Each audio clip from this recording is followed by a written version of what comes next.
Hamabigarren buruketan, daukagu lagun talde bat, kafetegira doazenak, eta esaten digute denek hartu dabela kafea.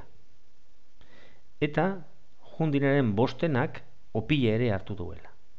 Gau, kopuru baten bosten bat izateko pertsona osoak, pertsona kopuru izan behar da bostaren multiplo bat, edo bost, edo 10, edo 15, edo 20, hortik aurrera. Eta zein dugu? Jungo gara suposatzen, bost lagun direla, kalkulatzen dugu zenbat kostatzen jakon, eta ea hori posible dan, 10 lagun direla, eta holan aurrera. Bost lagun badira, daukagu, bakoitzak hartu duenez kafe bat, eta honen bosten batek hartu duenez opila, daukagu, bost kafe eta opil bat. Kafe bakoitza balio dau 0,85 euro, eta opil bakoitzak 1,1 euro. Beraz, total, guztira, gastatu dabe, 5,35 euro.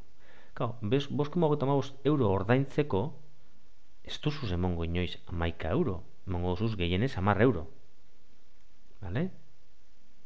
Ez dauko zentzurik 11 euro ipintzea ordaintzeko.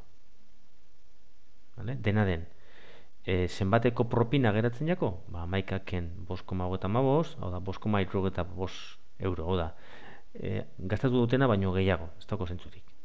Beraz, ez dira 5 lagun izan. 10 lagun badira, daukagu, 10 kafe ordaindu eta 2 opil. Total dira, guztira dira, 10 bider 0,25, gehi 2 bider 1,1. Hau da, 10,7 euro.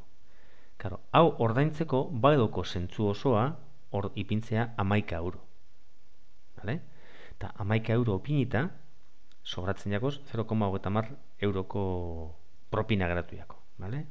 Beraz, 10 laguneko talde bat izan da, eta 30 zentimoko propina itxi da bela.